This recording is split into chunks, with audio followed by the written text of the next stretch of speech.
Hi everybody, I'm Gary Warkentine. Originally I'm from Morden, and this last year, I'll tell you guys what it's about. I raced the Baja 1000, and that a little bit of story. That story I can't really tell that like in 30 minutes. I'm gonna tell you just a little piece of it of how it all started, and then I'm gonna maybe open it up for question and answer a little bit, because there's so much here to tell the story. There's so many pieces of it. Some pieces might bore you and other pieces may not. But I want to tell you how it all started. It actually started when I was 12 years old. This is the part that my brother doesn't even know. When I was about 12 years old, there was a movie that they showed. In the bowl of Morden, in the park, there's that bowl. There's a few nodding heads. They used to show a movie there occasionally, and one of the movies was about two guys who rode these motorcycles through the desert.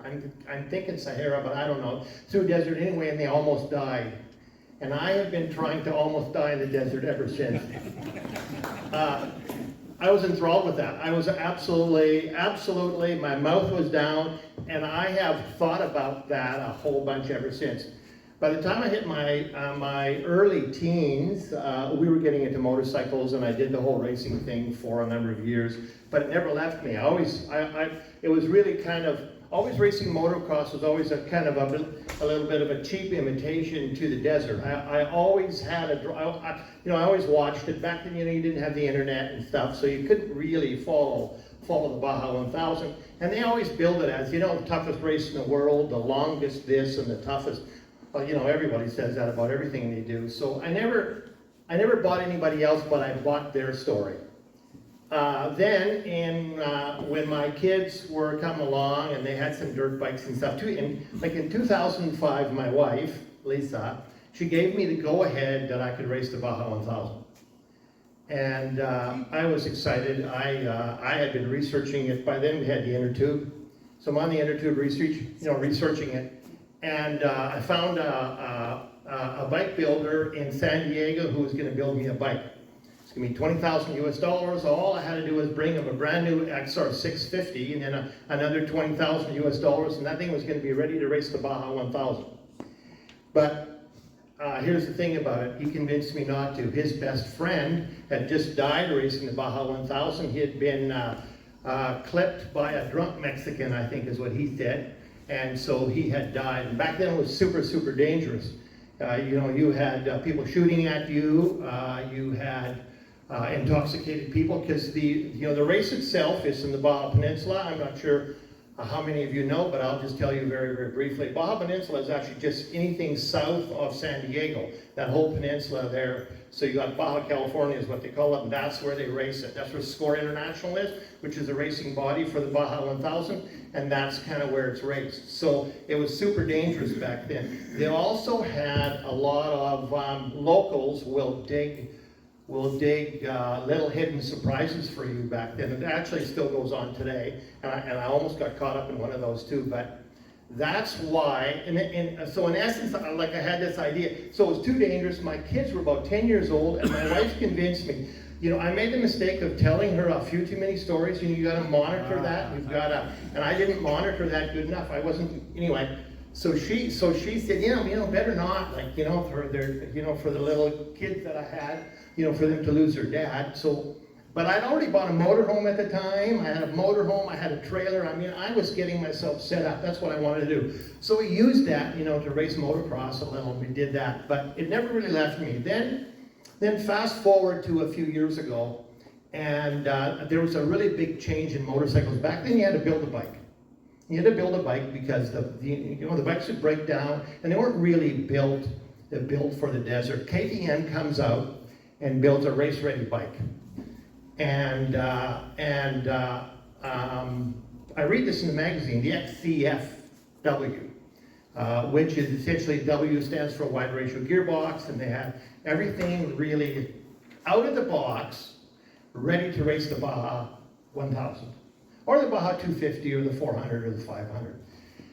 And so that's when I thought, you know what, it's time to take another run at it. Then I realized at the time, so through the research, there's a billionaire at the time who had the record. He was 54 years old, and I kind of forget what his name is actually, but 54 years old. He is the oldest guy that's ever finished the Ironman class. So they have all these different classes, and they're almost all relays.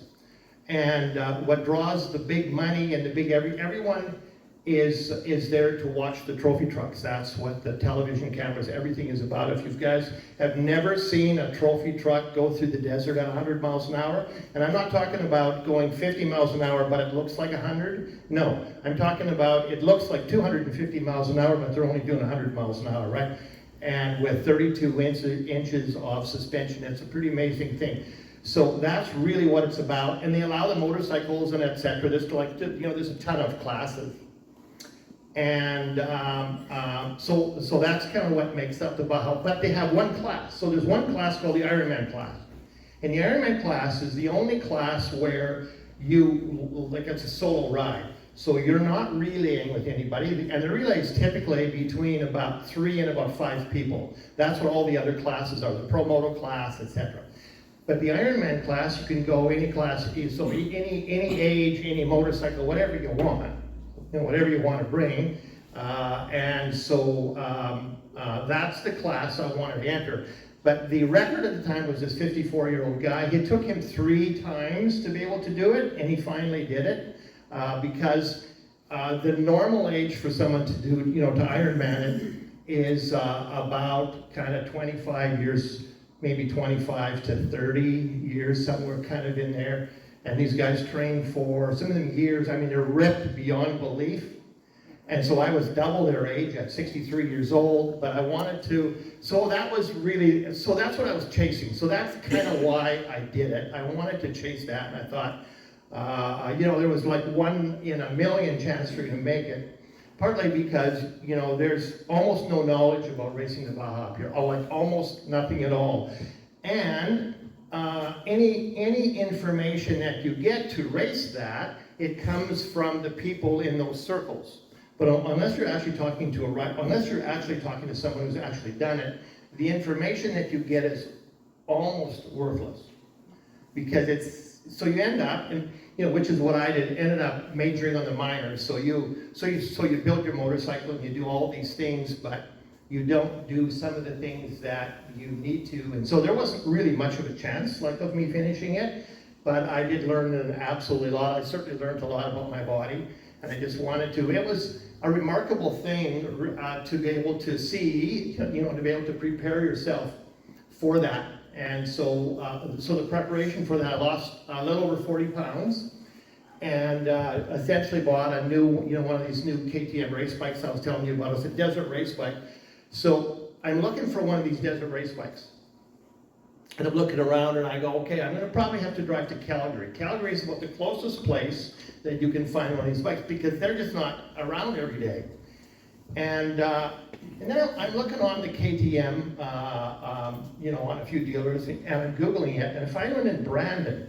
So they accidentally ordered one in Brandon and had one in Brandon, Manitoba, and I phoned the guy up, or the sales guy, actually the manager, of the business, and I says, "Are you aware of what kind of a special motorcycle it is?" No, not really. So I explained it to him, and about 5 minutes later, I owned it. Okay, so that's the start of that's how I started it. I don't know how many minutes I've burned. So. Pardon me? We'll stop you when we're bored. You will stop me when I'm okay. So I started training. So I started training. So it was. So my wife was on board, which is pretty awesome, and my kids and everybody was on board. So for that year, so I lost the weight, and I started training. So that summer, by the time the snow got off the ground, it was like every day D-Day. From there until November, every day you either rode your motorcycle until you're close to collapsing, or you were bicycling until you couldn't bicycle anymore. So it was every other day. So you'd recover one day. And when you're over 60 years old, you don't recover that well.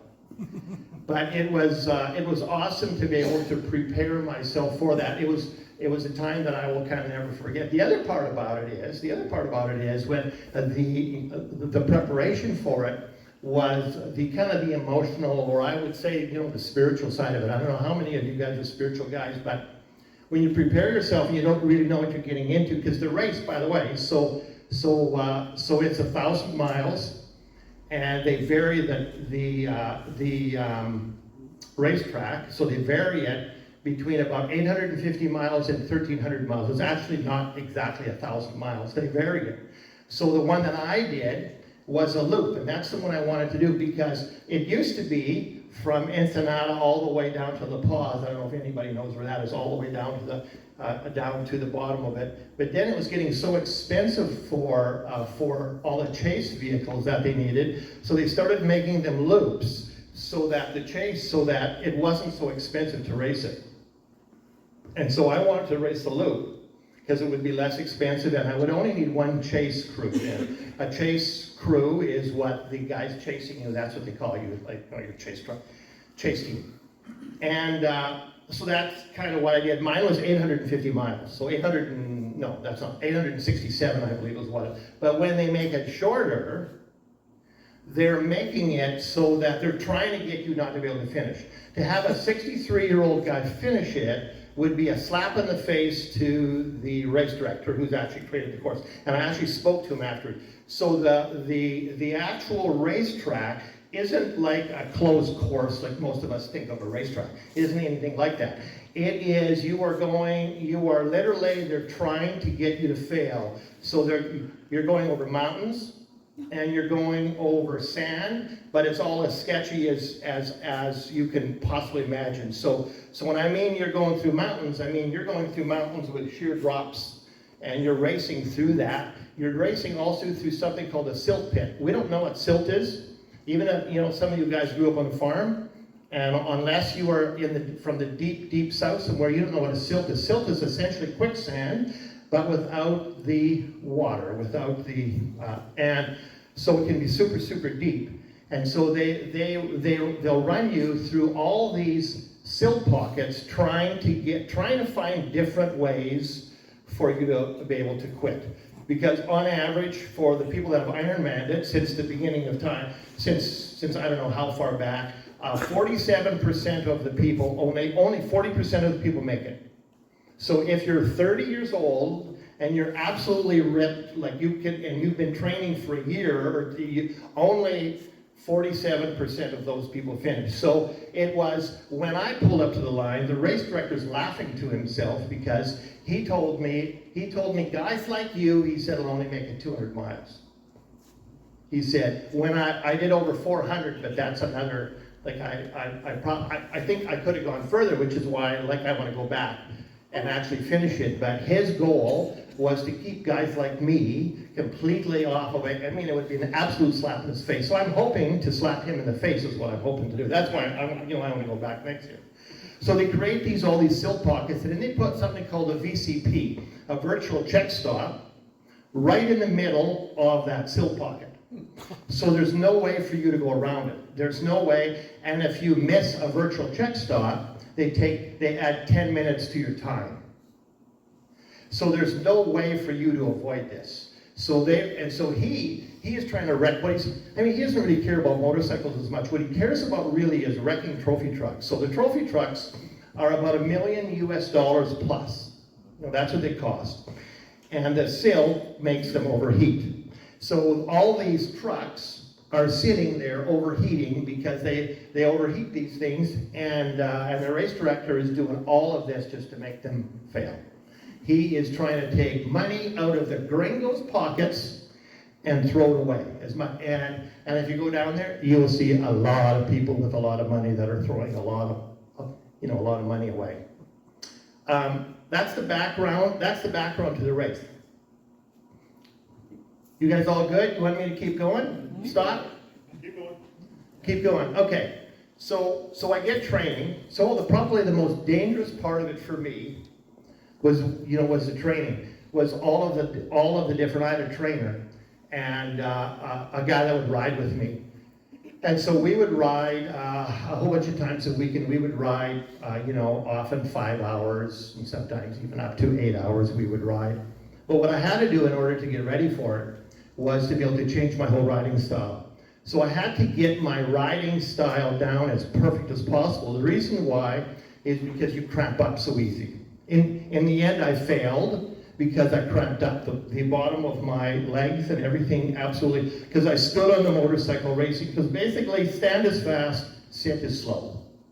So you're standing in absolutely as much as possible. You want to put all of the weight on your biggest muscles that you have, and you want to have absolutely no pressure on all of the small muscles. So if you're not riding absolutely perfectly, you'll cramp up. And that's what lots and lots and lots of people do. So at the 100 mile, at the 200 mile, and as you go down, people are cramped up. You know, sometimes people, I remember these guys. Has anybody here heard of the Kove? K-O-V-E? It's a brand new Chinese, okay. So there's two guys from the factory Kove team, and they start a little bit behind me. And these two guys, and I don't know, they would have been probably 30-ish years old. I'm not quite exactly sure. They come by me, all racy, just hanging off the back of it, hanging off, just being as cool as they could, right? And I'm laughing to myself, yeah, you may be faster, buddy, but there's not a chance you're going to finish 50 miles later that they were at the side of the road, they were done, right? You know, physically done. So it kind of eats up people who, so you have to somehow find a way to be able to finish. And you do that by riding absolutely perfectly to be able to hold your form as long as possible, which essentially takes all of the pressure off of your body and puts all of your pressure onto your biggest muscles. But now the job is to be able to keep those big muscles from cramping. I was not able to do that for a variety of reasons. Essentially, I ran out of Gatorade. So my team was having breakfast one day, and they missed a check stop. And in that check stop, I no longer had Gatorade. So you run essentially for long distance. You run about half Gatorade and half water you have to take in, because if you don't do salts, and I was an idiot, there's so many things. I could have had salt tablets with me. I ran out of water in the middle of the desert. When I mean the middle of the desert, I mean in the middle of the desert. And I see this couple in the middle of the desert, and I pull up to it and I ask them, you know, what are you doing? And the guy says, well, we're making coffee. And I'm thinking to myself, making coffee? I hadn't heard that called, making coffee before. So he's got some extra water for me. So he puts water in my backpack, or into my bladder, because you have to carry a certain amount of water with you. So they force you to take, so you have to have a bladder of at least 2 liters, which probably isn't enough. It's not enough if you miss a check stop, I'll tell you that. And so that's in the middle of the desert. And I end up probably, as soon as I start drinking water, within 15 minutes of me not drinking Gatorade, I'm cramping up. I had gone down already. I had banged my knee up really good. And so all of the areas where your body is now damaged in any way, that's where you're gonna start cramping. So that's where so now almost immediately, within 15 minutes of that, I'm starting to not being able to move one leg. Now I'm standing on one leg, and I pulled into the next pits. They have something called the B.F. Goodrich pits. So B.F. Goodrich sponsors the race. And essentially they're sponsoring all of the trophy trucks. So the trophy trucks start, the motorcycles start before the trophy trucks. Which I don't know why the motorcycles do that, but they voted for it. But then the trophy trucks catch you. Because the trophy trucks, they range, they go wide open on some of the lake beds. There's one lake bed in particular, and they'll do 140 miles an hour down it. And motorcycles do not go 140, because they're 250-pound motorcycle. It's maybe they're going around 75 miles an hour. So the trophy trucks are going so hard and so fast, they catch everybody. So so the motorcycles get sent out beforehand, and then the trophy trucks catch you. And it typically happens at night, and they call that the death zone. And they don't call that the death zone because they ran out of other names. No, it's one of the more dangerous times when you can be there beyond that. But they catch you, and but the reason why they start the trophy trucks after the motorcycles is because the trophy trucks have so much horsepower that they dig up rocks absolutely as big as you possibly. So they're digging up massive rocks. Because it's so rough, and every time those trucks are hitting a bump, because they got them right to the floor, right? And so it's just digging the huge knobbies, like they're really aggressive tires. So that's the stage, that's the kind of the background stage of what's happening here. You guys want anything more? You guys want me to keep going? Or you want questions? Do you have any questions at this point? I have a question. Yes, sir. You said it's roughly 800 miles, right? And you're going 867 it was this time, yes. 70 miles an hour, so that's... No, sorry, you're not gonna. Sorry. Let's put it this way. If you're going 70 miles an hour, that's at least 10 or 12 hours riding time if you were averaging 70. I know that 70 is about flat out, so to speak, right? So is it a multi-day event? Is it sort of like you do 100 miles and then come into the pits and then gas up and take a break and then get back on the bike? How does that work? Like, in other words... For a motorcycle, you have to buy, so what I did is I hired BAJA Pits as a company because you're in the middle of nowhere. So the motorcycle is going to need fuel about every 50 or 60 miles. So there, every 50 miles is BAJA Pits, and they fuel you up. But the average speed for a motorcycle, in order to finish, it has to be 23 miles an hour. Now you'd think that's very slow, and it is, and it seems slow. But there's so many areas, like there's all these soap pockets I'm telling you about. And they also feed you through this extreme, how many of you kind of see this extreme enduro stuff? You know where they climb rocks and mountains on motorcycles, they go down it, all these guys, they're on rocks, okay? That's what they feed you down as well. So there's, for example, there's one place where they're bringing you from about 6,000 feet in the mountains, you're going straight down to sea level. And down so the race course is actually cut into the side of the mountain, and you have just enough room for a trophy truck, so it's about 10 feet wide, and you have a sheer cliff on one side, and it goes straight down on the other side, and you're driving on boulders about your size of your head or bigger all the way, and you're doing that for about 3 miles to go down from the 6,000 or 8,000 feet, so you're going all the way down to sea level. So you're not going very, very, very fast. So there's all kinds of places where you're essentially riding on rocks, and that's when you're going a lot slower. You're also going through towns, a lot of little villages along the way, and in those villages they slow you down to 37 miles an hour. So there's lots of places you got to slow down. So if you average 23 miles an hour, right? Well, you want to go faster than that, but that's... How long does it take you to finish the race? Well, I didn't finish, but I had assumed, so they gave me 40 hours. So that time, they always give you 40 hours. Sorry, depending on the length of it, they can give you between 36 and 48 hours to be able to finish it. So you ride non-stop for 40 hours? Non-stop. But you're pit crew, so now you have so you have a chase team, and that chase team is coming alongside of you. So they got to feed you something, and so the best teams in the world, they give you an IV. So you have an IV in the beginning of it, then they would have a nurse or something along the way to give you an IV at about the midpoint, so that you can so that they can, if you're dehydrated, so that they can otherwise, because most people won't know what their body needs, because you're extracting absolutely every ounce that you can out of your body. You're Yes. riding at night, obviously. You're riding at night. I failed there. I rode at night. I didn't race at night. Okay. But you're not really riding at night, because you bring down, the lights on these things are so bright, you're bringing the sun down on you is what you're doing. So the light on my bike is 9,000 lumens. Your average car that you're driving is about 4,500 lumens. If you've got a brand new vehicle, right now it's probably going to be around 4,500 lumens. So you've got twice that on it. So you've got really bright lights. Yes, ma'am. So how long were you riding for till you cramped up, till you were done? Sorry, I was riding for 24 hours. So I was up, previously maybe 18 or 19 hours when I started, because they started me in the middle of the night.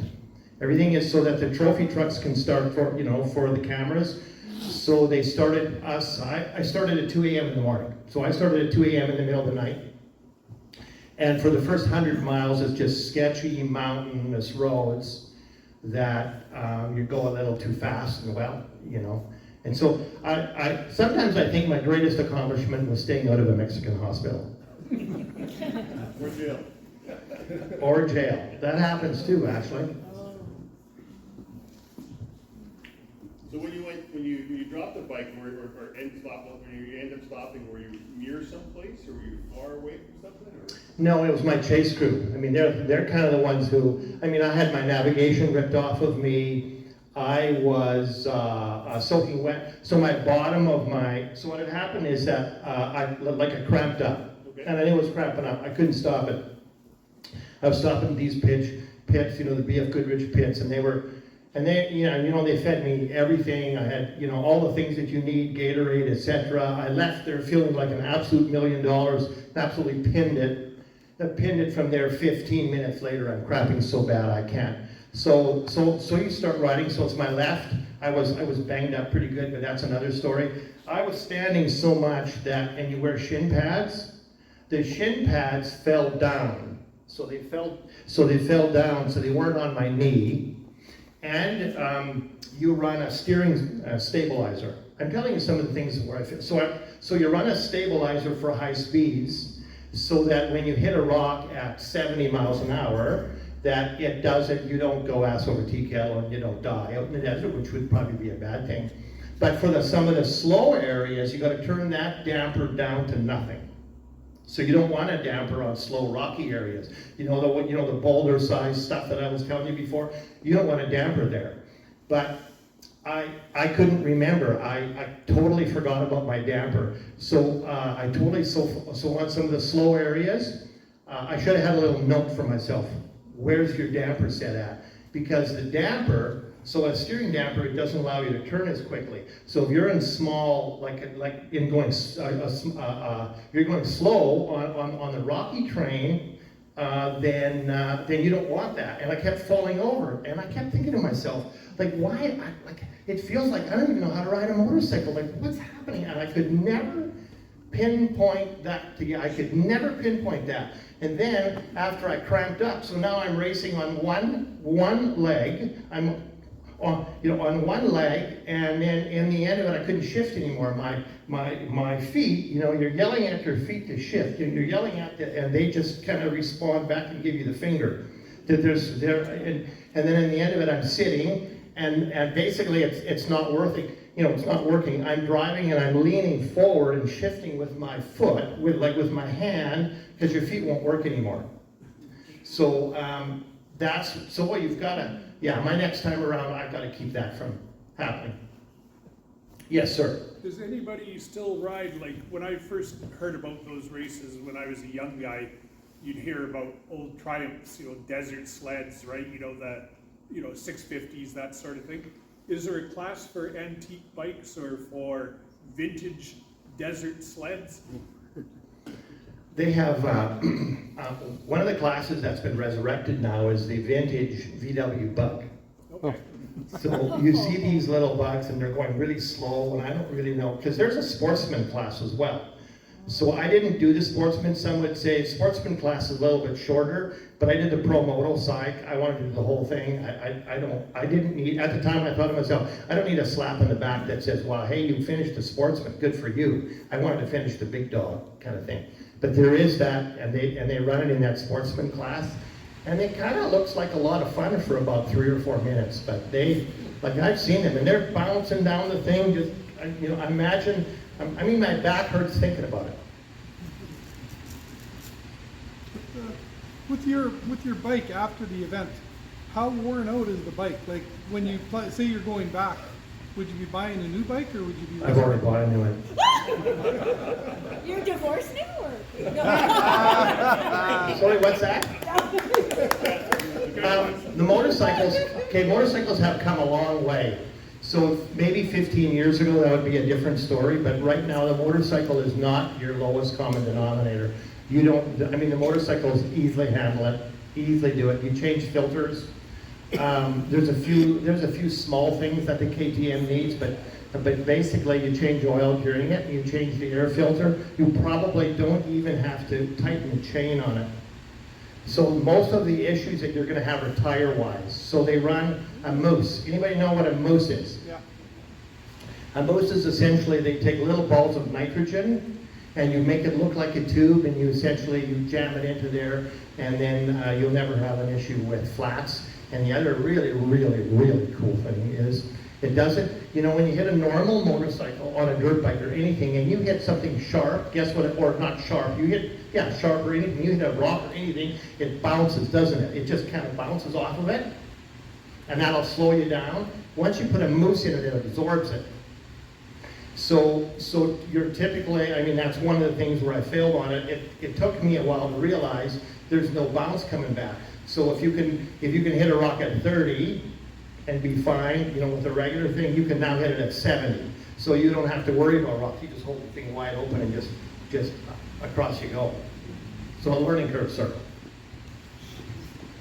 Bikes are fine, but they make new ones every day, sir.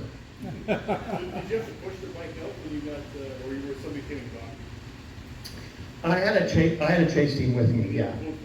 So they were, yeah. So the race is designed so that your chase team you have access to your chase team at different places. So that's kind of what it's done. That's why it's a loop, so that your chase team can follow you around. Yeah. Yes, ma'am. Are you allowed to get off your bike and walk it at all? You can do anything you want, but remember, it's 1,000 miles, so as far as you can push that thing, you probably can't push it that far. You can take a nap in the middle. You can do anything you want, right? So you need a food. Your chase team is supposed to really supply you with food and make sure that your bike is. And I had lots of bad things happened to me, like lots and lots of bad things happened to me, like along the way. So well, I crashed, first of all. There was my first crash. Actually, let me just back up a little bit. So we start the race in the middle of the night, and I'm racing. It's the coolest thing ever, because all the locals, they camp out along the track because you're by Ensenada, which is one of the largest cities. So all through the mountains, within about 100 miles of it, the locals will have little fires along the trail, and they're watching and cheering you on. All these really cool fires. So you're carving through the mountain, and it's as pitch black as you can be, except for these small little fires are going. So I'm going along pretty good, right? And I see to my left, I see this fire going, but I see the silhouette only one person, and I thought it was a female. And I sensed something was wrong. I had this sense of something was wrong, and I slammed on the brakes as hard as I possibly can. By the way, this story is on Facebook. I slammed on the brakes as hard as I can, and I stopped right before a hole.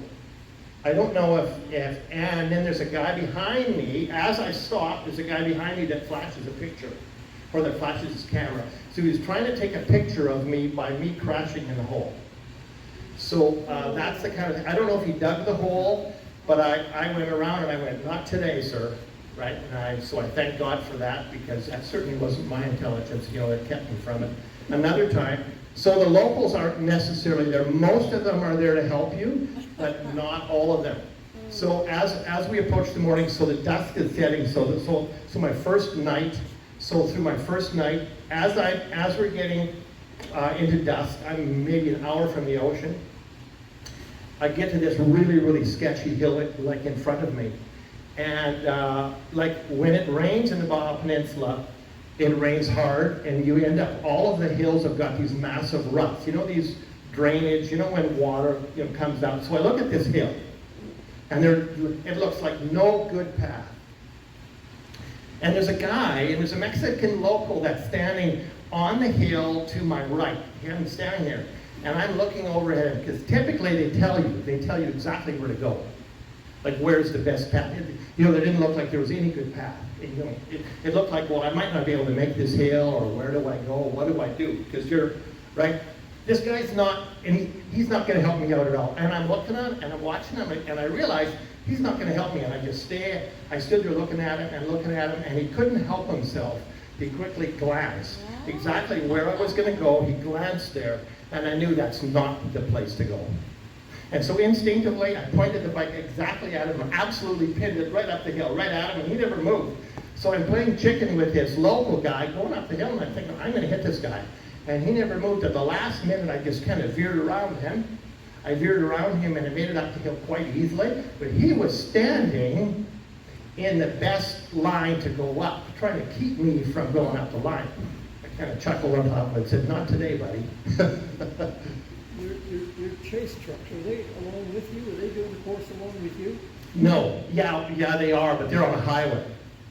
So they're going from place of, no, they're not anywhere close to me, no. Because you need a Raptor then. You should have taken the highway. I should have taken the highway, yeah. Well, you've got this little device, so part of this thing is you've got a device that's mounted on your bike. It's called a Stella unit, and that Stella unit, so they're tracking you. It also allows Google Maps, so you can track people along the way, kind of where they're going. But it also tells you when you're disqualified or not. You go backwards on the track for anything, you're disqualified. You hit all these highways. You wouldn't be more than 50 feet. You could drive that highway if you wanted to. In 50 feet, you'd be disqualified. And the thing would go red. Apparently it just lights up. How bad was the dust? The dust is the worst thing I've ever, because it's silt. So it's really, really fine. So typically, on this light, on this 9,000 lumen light that you're running on your bike, you run this special amber cover that is supposed to help cut through the dust. That's what you're doing. I lost mine. So I never experienced what it would be like without that. But everyone runs that. The dust is very, very bad. It's part of the one thing I failed at in the beginning. In the sketchy mountain roads, I didn't race through them for obvious reasons. I didn't really want to. I won't next time. But then I let some four-wheelers by. I let a couple of four-wheelers by. Anything on four wheels has twice as much dust as on two wheels. I learned that math. And it's so thick, and it just hangs there that you have to pull over and stop. Yeah, failed there, and next time I won't do that. Yes, Rick? So would your light be up higher than your handlebars, or? Well, you run two lights. So I ran 9,000 lumens. You run that on your bike. Then you run a headlamp that's mounted on your head, and that's about 2,000 lumens. So the reason for that is the one is piercing, is penetrating as you're going out, and the one on your head is you're able to turn it to be able to see what's kind of on your side and be able to get a little bit of a bigger picture. That got ripped off of me in the silt pits. That got ripped off of me. My navigation system got completely ripped off. So I was kind of on the second night. On the second night, I'm in the middle of the silt pits, and I don't have navigation. All these different cactuses.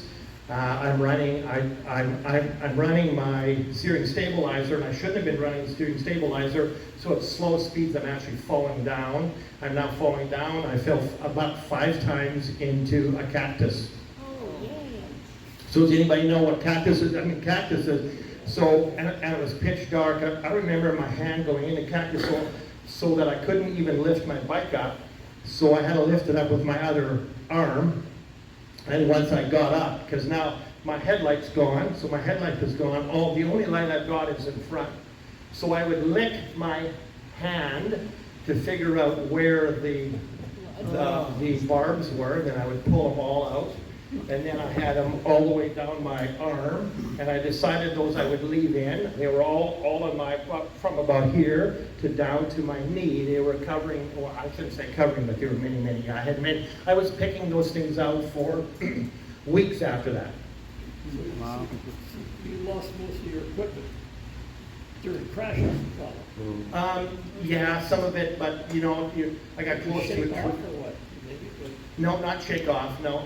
You've got branches. So shrubs, trees in the Baja don't grow very high. So you end up there really gnarly, and those branches end up being somehow about the height of my helmet.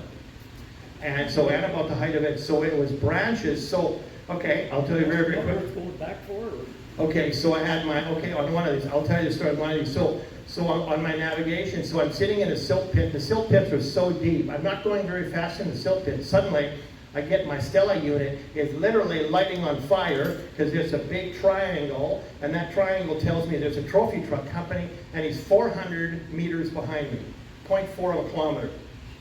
I'm in a silt pit. I can't really get out. The silt pit is so deep. I wheelie my bike to get out of it because I've got to get out of it. He's got to come through that silt pit.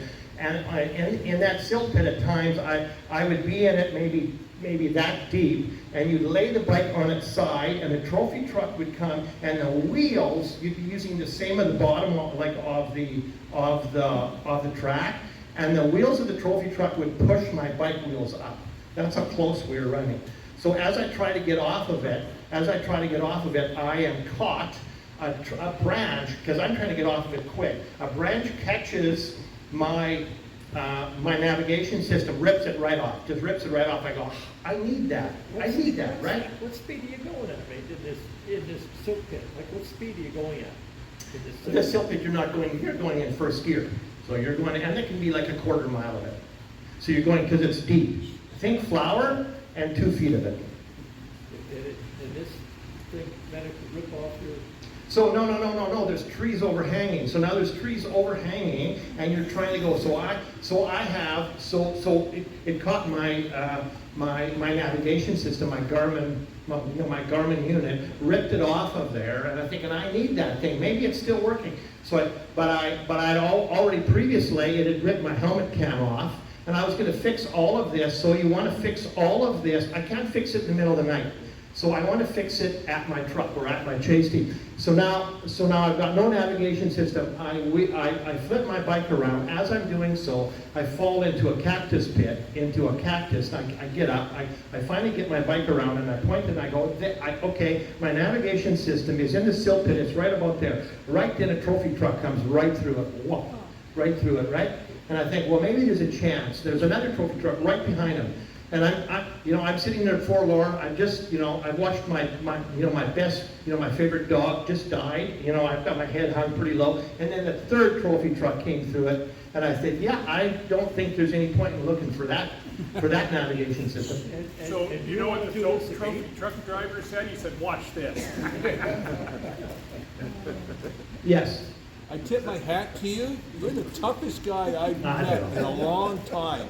Congratulations. Agreed. You Next guys time, complain about driving boarded. next time, Thank you very much. next time, take a trophy truck.